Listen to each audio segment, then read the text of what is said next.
Hey, everybody. Leads-Caskey back. Turn up the volume here. Live. It's 8 a.m., a little after, maybe 1 minute after. We do this every day in March. This is not a tradition, like we don't do it every year, but we're trying it here because March is the end of the first quarter. It's kind of the lead into the second Q2. And so we wanted to give you something that you can latch onto every day, 10 or 15 minutes. So I'm glad you're here. I'm really glad you're here.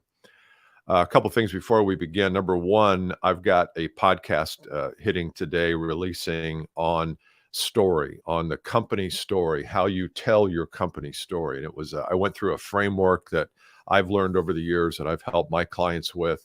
I've got several clients who are going through this process right now of building the story. And I'll tell you a story about building the story that was kind of interesting. So make sure you check that out, Leads-Caskey.com. You can look up my podcast there and subscribe. That's the word I wanted. Second thing is I'm speaking today with a gentleman who's been a friend of mine off and on for the last few years. When I say off, I don't mean we're enemies. I just mean we don't talk that much. But Tom Batchelder, we've got an interview today. We'll probably be releasing that next week. And it's always a lively discussion with Tom. He's in the coaching business, and we have some similar and some different opinions on things, and I'm looking forward to that. So I don't even know if Tom's listening. Probably not. So let me give you just a reminder of where we are in this little quick mini series here. We're doing a 4-part mini series. This is day 2. It's Wednesday, March the 15th, I guess. And day 1 yesterday, we talked about building this lead device. Remember, we said that if you're going to build a marketing funnel that helps you generate leads while you are off sleeping, working, playing, working with customers, you've got to have some kind of an automated funnel, something that works for you all the time. And for some of you, I heard from a couple of you yesterday, Bill, this is not where we are in our business. I don't need to build a funnel. And I always say, look, everybody has a point A and a point B. You've got it in your business. You've got a point A where you are today, point B where you want to get to.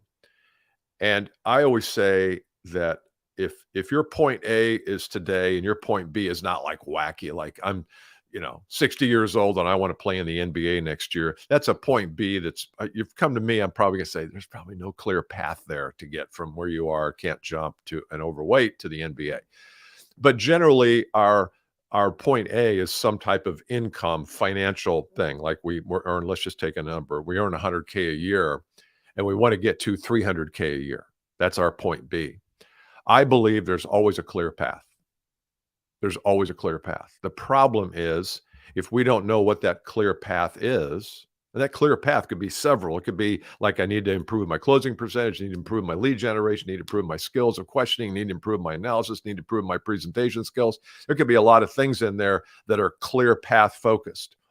But if you go to a coach and you tell the coach, here's where I am today, here's where I'd like to be, and that coach has no clear path for you, don't hire him or her. Find somebody else, because sometimes it's not the why, it's not the motivation. We need to be motivated. It's we don't have the path. We don't know how to get from point A to point B. And so we give up on point B. Or our point B becomes less than. Well, I'd like to get from 100 to 105 in the next 5 years. I'd like to increase 5%. That would be really a good goal. Okay, that may be, but that goal probably is in your brain because point B is just, it's too much. It's too much. So the first question is, what is point A for you and what is point B? Typically in most sales organizations, point B is a significant growth part of the equation. And it's also, and by the way, I am taking comments here. I'm happy to look at your comments, but I won't have a chance to respond until later today. Point B, and so point A to B is the path. What is the path? Well, one part of the path is how do you generate more business? Isn't that probably one of the things that if you're in frontline sales or if you're a CEO or VP of sales, generating more customers, more business is part of that path to get you from point A to point B. So how do you do that? Well, you can do it the analog way, picking up the phone. Remember the old pick up the phone day? I guess we don't pick up the phone like this anymore. We pick up the phone like that. the analog way to do it or the digital way, which is how do you create online automation that generates leads, that has people downloading things, that have people raising their hand, raising their metaphoric hand, the metaphoric hand. Uh, you can do, or you can do both. I'm opt for both. I think you can do both, but you can't be only analog, because if your analog path is I got to make 1,000 calls a week, you're not going to do it. I don't know any salesperson that does it. Yeah, and you'll say, "Oh, I used to do that." Yeah, you used to do it when that was the only thing to do. You used to do it, but you got burned out on it. You got bored with it, and you've got to. The process has to serve you. The process of getting from point A to point B has to serve you, or the journey's not going to be worth it. The destination is not going to be worth the journey. So, and old something I'm getting very tired of. The juice is not worth the squeeze. I liked that for a while. I'm kind of getting tired of that.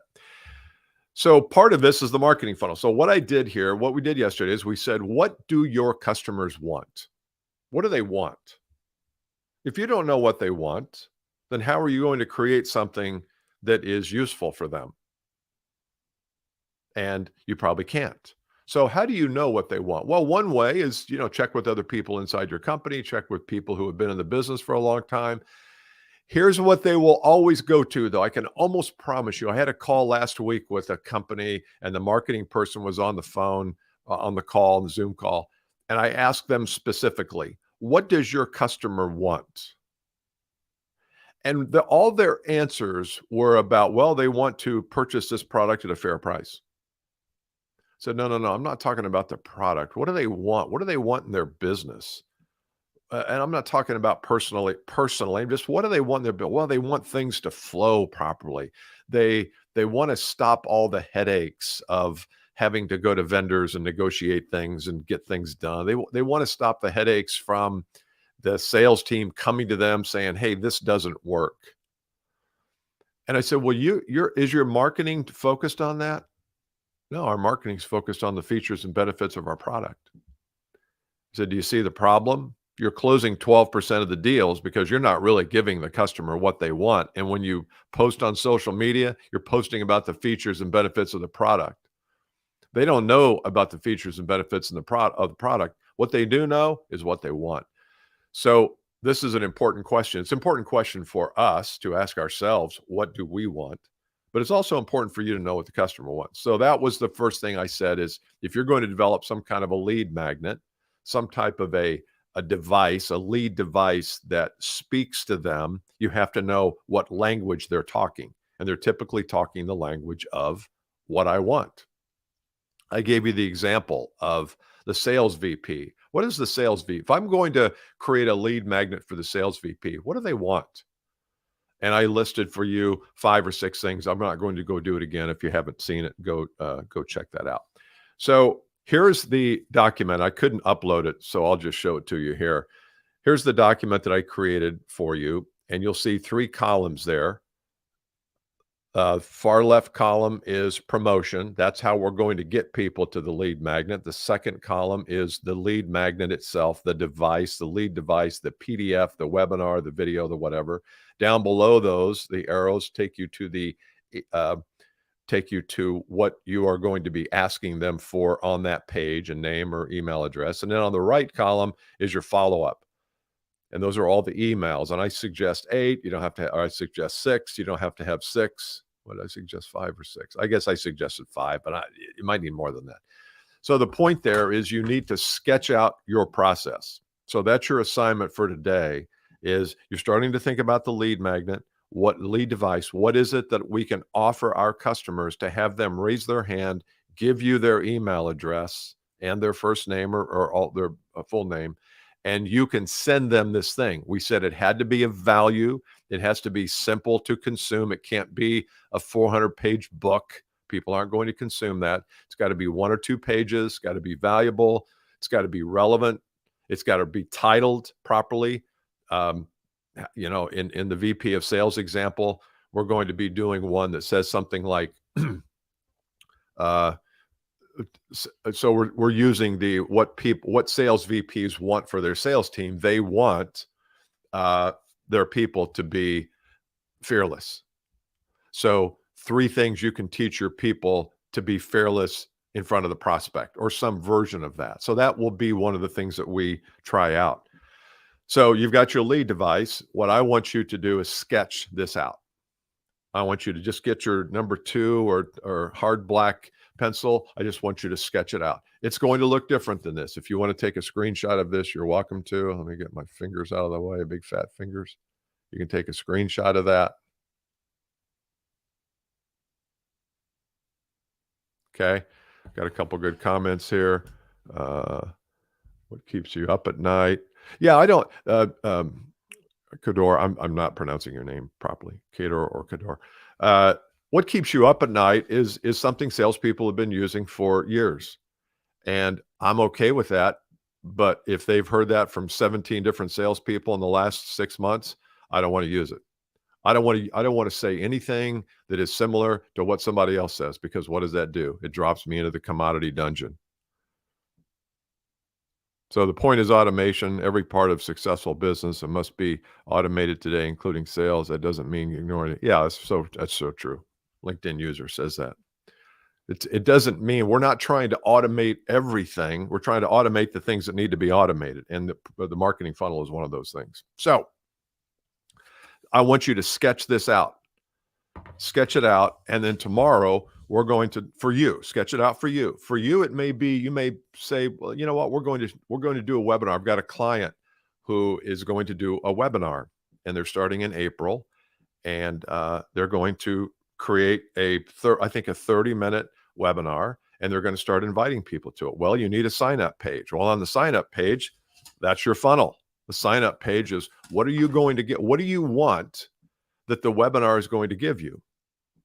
And so that's the idea with this. Sketch it out, start to think through those things. Don't worry about the email sequence. We're going to cover that. Then tomorrow we're going to get into, how do you promote this? Here's an example of something that happened here about 2 weeks ago. I was in a meeting with a prospect, and the CEO, the VP of sales, and the VP of marketing were on. This is a $20-ish million business. And they wanted to bring somebody in, presumably me, and we're going to work with them. But at that time, I didn't know that. They were wanting to bring somebody in to help their sales team close more business. I said, okay, what's their closing percentage right now? They said about 15, 17%. And they knew it, which is good. I applaud them for that. Is that the way I applaud? If you don't know your closing percentage, know your closing percentage. Know how many deals you have to propose to get a deal, because that's the important part.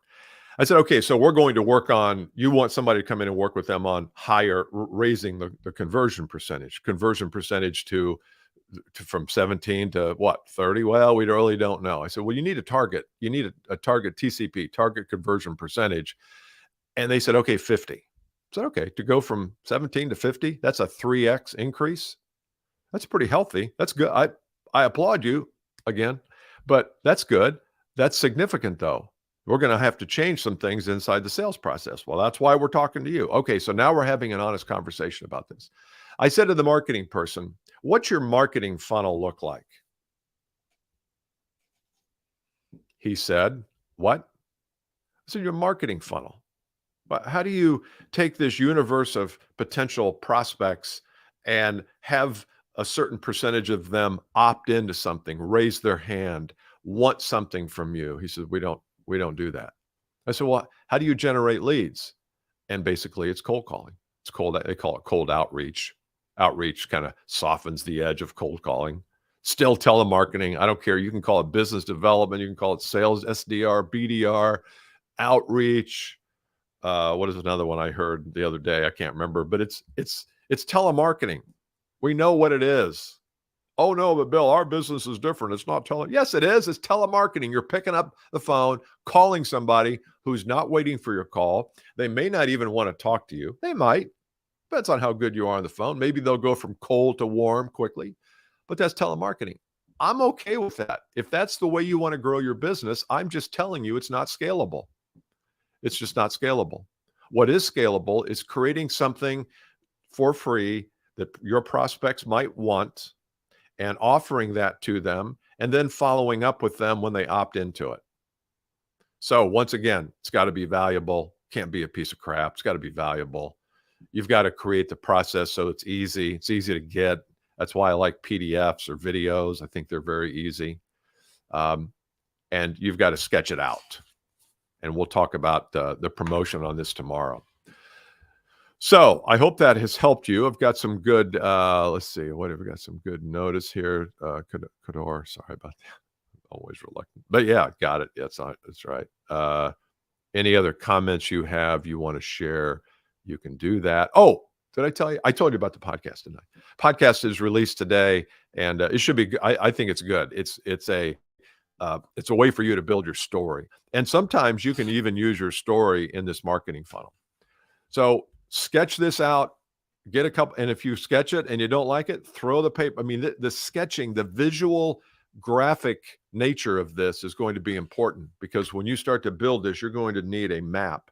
And I like this better than I like a Google Doc that has 17,000 bullet points. I think this is a can't you can't get comments from certain destinations. Okay. Hope that's been helpful today. I love being with you guys. I appreciate all you who join me every day.